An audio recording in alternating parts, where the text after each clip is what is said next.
جوداهیا کامالا و بایدن چییە؟ بەتایبەتی لەسەر سبەڕۆژە سیاسەتە ئەمریکای بوو دەرڤە لە ڕۆژهەڵاتە ناوین دنافۆندا لە عێراق و سووریایە. ئەگەر هاتوو گوهارتنێک چێ ببیتن وەکە هاریز دبێژیتن ئەف هەلبژارتن جودانە و ممکنە گوهارتنێن حتمی چێبن. جبرکو ئەوە هاتیەکردن بە کێشانە جو بایدن و دیارکردنا کامالا هاریس تشتێکی چاوەڕێگیری بوو لە تەمامی دنیای بەتایبەتی دنافقادا سیاسیدا. ئەف گوهارتنە دێگوهارتنێ لەسەر ڕایە ئەمریکا چێکەن یاننا ژێ هێژایە جیمس سیسکۆ سەرۆکێ سازیە ئەگە هەفکارن بێژن نینۆدۆ گلۆبال ژێ واشنتنێ دگەل منە هێژایە جیمس تو گەلێک بخێرهاتیە کوردستان 24. یعنی گوهارتن یا دناوبەرە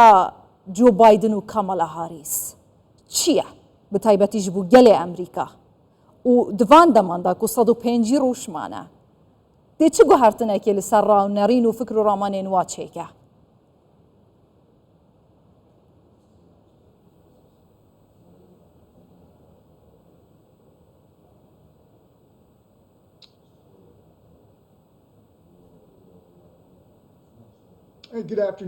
ئێوارەتان باش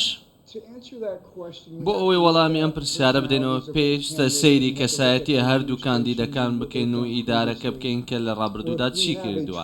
ئەوەی کە ئێمە سەرکەوتنی ترەمپمان بینیوە گۆڕانکاری زۆر سەرێکی لە سیاسەتی دەرەوە و پەیوەندیەکانی لەگەڵ وڵاتانی دیکە وەکە عێراق و ڕۆژهەڵاتی ناوەڕاست دروست دەکاتن. ئەو هەڵبژاردنەی کە کەمەلا هاریس هاتووەتە پێشەوە ئێمە دەبینین کە بەردەوامیەک دەبێت لەو ئیدارەی ئێستا هەمانە ئەو سیاسەتی ئێستا هەمانە ئەو سیاسەتە دەرەوەی ئێستا لە ئەمریکا پێڕۆ دەکرێت. واگەر سەرکەوتنی ترەمپمان هەبێت وەکەوەی کە ئێمە پێشبینی دەکەین بێگومان مانیفێستۆیەکی جیاواز دەبینە چەندین ڕێگاوە سەرەتا سەبارەت بە ترەمپ و کارکردنی لەگەڵ سیاسەتی دەرەوە ئەو شێوازەی کە پەیڕەوی دەکات کە ئەو دژی ئەم ئێرانە بێگومان کاریگەریەکی دەبێت لەسەر پەیوەندیەکانی لە نێوە عێراق و ناوچەکە بە تەواوی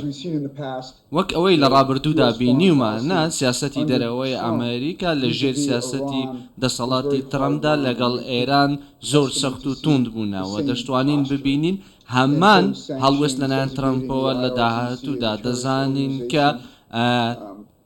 چەندین جار هەڕەشەی لە ئێران کردو بەردەوامی ئەوەش دەبینین ئەگەر بێتە سەر دەسەڵات دەزانین سیاسەتی دەرەوەی ئەمریکا لە ژێر ئیدارەی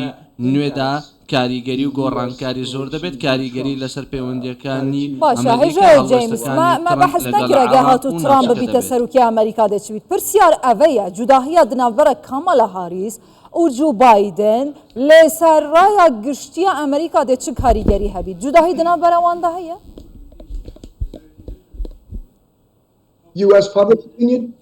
بیرکردنەوەی خەڵکی گشتی لە ئەمریکا بێگومان گۆڕانکاریەکی سەرەکی هەیە لە نێوان کەمالا هاریس و دۆناڵد ترامپ. ئەو گوهارتنە یانژی ئەو گۆڕانکاریە ئەو جوداهی چنە وەکو دناوبەرە کامالا هاریس و جو بایدندا هەی دێوەها بکەن گەلێ ئەمریکا ڕایەخۆ نەڕینەخۆ دوان 105 ڕۆژان بەتایبەتیان بێژن وان دوو هەفتەیەن پێشیەماک و گەلێک گرنگن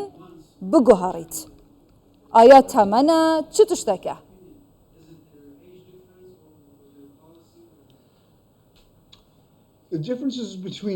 جیاوازەکان لە نێوان ترەمپ و کەمالا هاریس چەندین جیاوازیان بەڵام دەمەوێت ئاماژە بۆ بدەم کەس ئەوەی دەربارەی سیاسەتی دەرەوێت لە نێوان ئەو دوانەدا کەمالا هاریس ئەو توانای نییە کە کاریگەری هەبیت لەسەر قەیرانەکانی سنوور وان دەستکەوتی زۆر نییە وەک لە 10 ساڵی ڕابردووەک جێگیری سەرۆک بڕوام وایە ڕای گشتی زیاتر پشتیوانی ترەمپ دەکەن وەک ئەوەی کە کەمالا هاریس بکەن. باشە هێژۆی جیمس گەلێک دووسە هەنە ئەگە هاتو دۆناڵد ترامپ ببیتە سەرۆکی ئەمریکا چاوەڕێی یەک ئالیکردن و چارەسەرکردنێنە ژوانژی هەوڵێن بەردەوامێن لایەنێن پرانیên شیعە و گرۆپên چەکدار لەسەر هێزên هەفپەیمانان دەسەرێواندا ئەمریکا ji عێراقê دەربکەون ترامپ بهێتە سەر کورسiyê dê çil vê mijarê bihêt dê çil vê pirsê bihêt.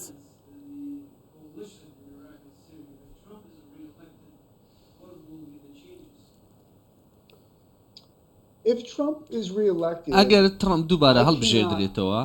من ناتوانم ئەوە پێ بڵێم کە ڕەنگە چی ڕوودات و چی بێتە پێشەوە بەڵام بەپشتبەستن بەوەی لە ڕابردوودا کردوێتی و ئەو سیاسەتەی کە هەیەی بەرامبەر بە ڕۆژهەڵاتی ناوەڕا دەتوانین پێشبینیەوە بکەین کە ڕوبەڕبوونەوەیەکی توندی دەبێت لەگەڵ ئێران بێگومان کاریگەریش لەسەر عێراق و هەرێمی کوردستانیش دەبێت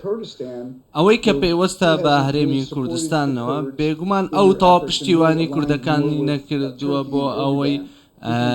لەو پەیوەندی هەیەە لەگەڵ تورکیا ئۆردۆگان ڕەنگە لە ئیدارەی نوێش هەمان شت ڕوودات.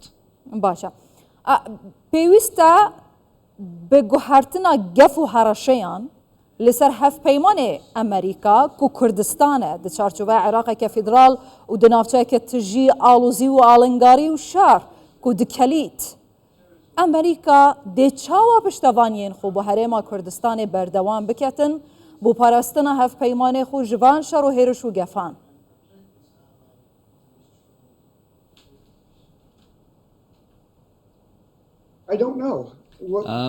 من نازانم ئەوەی کە دەمەوێت بیڵێم ئەوەیە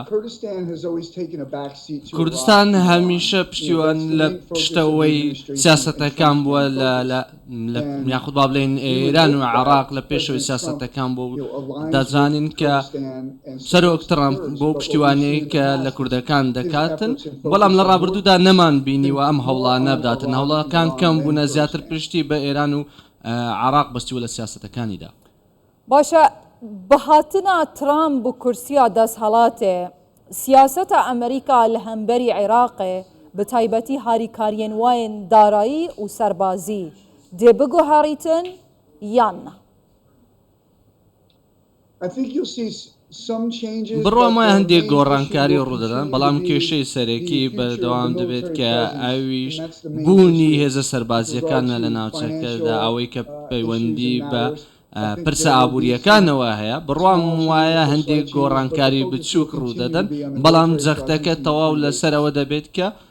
بوونی سەربازی لە ئەمریکا بمێنێتەوە. دەرهەقی سووریا ممکنە چ گوهارتن چێبن بە تایبەتی دەسەردەما بایدندا ئۆپەراسیونên تورکیا لەسەر ئاخا ڕۆژاوای کوردستانی باکووری ڕۆژهەڵاتی سووریا گەلک زێدا بوون و هێرشên ئەمریکا لەسەر ڤان گرۆپên هەنێن چەکدارên ku هێرشاتکردن سەر بنکەین وان لە عێراق و سووریێ یان jî حکوومەتا شامê bi awayekê wekî pêwîst nahêne dîtin. Dê çi guhartin ser siyaseta Amerîka bi taybetî li Sûriya bihên?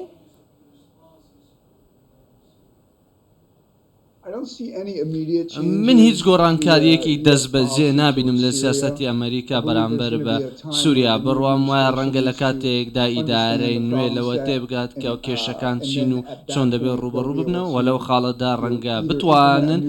یاخود سیاسەتێکی نوێ جێبەجێ بکەن یانیش بەردەوام بن لەبەر ئەو سیاسەتێکی هەیەە. باشە divê dema ku şer û alozî li rojhelata navîn tundin dijwarin behsa berfrehiya şer dihête kirin شەڕێکێ دی سەردەما جو بایدندا چێبووە ئەو ژی دنابەرە ئەسرائیل و غەزای بەرفرە بووە شەڕێ دنابەرە رووسیا و ئوکرانیایە بە هەمان ڕەنگی ئەڤە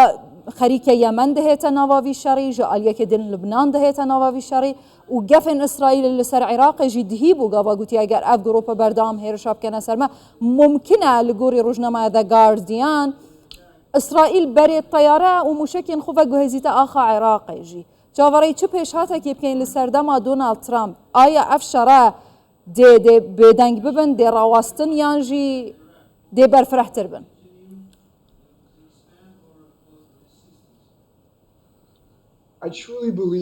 من تەواو بڕوام وایە گەر سەرۆک ترامپ سەرکەوتوو بێت بێگومان گرژەکان هێور دەبنەوە لە ڕۆژهەڵاتی ناوەڕاستدا. سەرۆک ترامپ ئەوەی ڕوون کردووەتەوە زۆر بەڕوونی وتوێتی کە دەخوازێت جەنگی ئۆکرانیا کۆتای پێبێنێت و پشتیوانی لە ئیسرائیلیش بکات بەڵام بێگومان لە بەردەم ئیدارەی نوێدا ئەوەی کە من بڕوام پێوێتی ئیسرائیل ڕێگری لێ دەگیرێت لە هەندێک لە ئۆپەراسیۆنەکانیدا هەندێک لە ئۆپەراسیۆنە سەربازیەکانی لەو ناوچانێکی ئێستا هەن کەم دەکرێنەوە لە نێوان حەماس و ئیسرائیلدا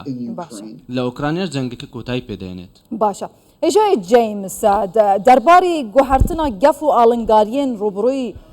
هەرێما کوردستانê dibin divê demê û pêşbîniyên dema dahatî Serok Wezîran Mesrûr Barzanî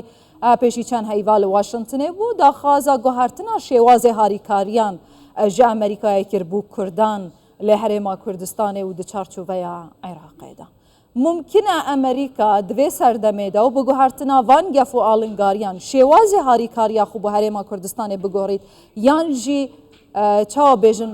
pêwîst divê dema ku pêwîst e sîstemê bergiriya asmanî herêma Kurdistanê hebîtin mumkin e pê bidin di serdema Donald Trump de eger bibîte serok?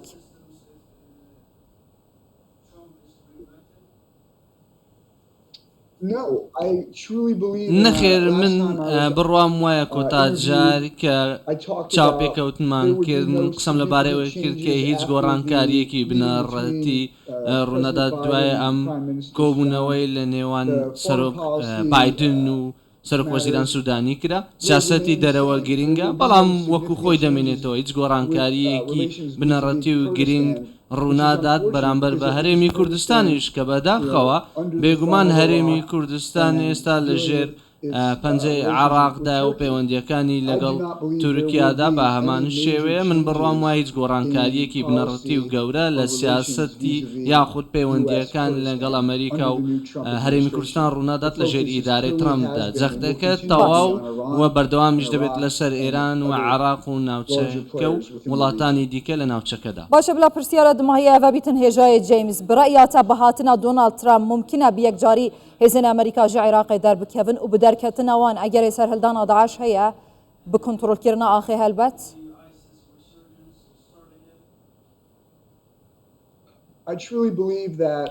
من تەوام بڕوام وایە سەرۆک ترامپ بەردەوام دەبێت بۆ ئەوەی هەوڵ بدات مانەوەی هێزەکانی ئەمریکا لە عراق و بوونیان کەم بکرێتەوە بەڵام ڕەنگە ئەمە کاریگەری لەسەر سیاست و ئاسایشی عراق بێت بەڵام من ناتوانم ئەمە بەرچاو ڕوونی بکەم و پێتان بڵێم بڕوام وایە پرسەکە زیاترە ئەوەیە هێزەکانی عراق و هێزەکانی ئاسایشی عراق زیاتر هەوڵ بدەن بتوانن کە ئایا دەتوانن کە ئەمە هەڵدەداتەوە بتوانن ڕێگیری بکەن لە دووبارە سەرهەڵدانەوەی داعش. ژێ جیمز سیسکۆ سەرۆکی سازیە ئینیدۆ گلۆبال ژێ واشنگتنê gelek spas.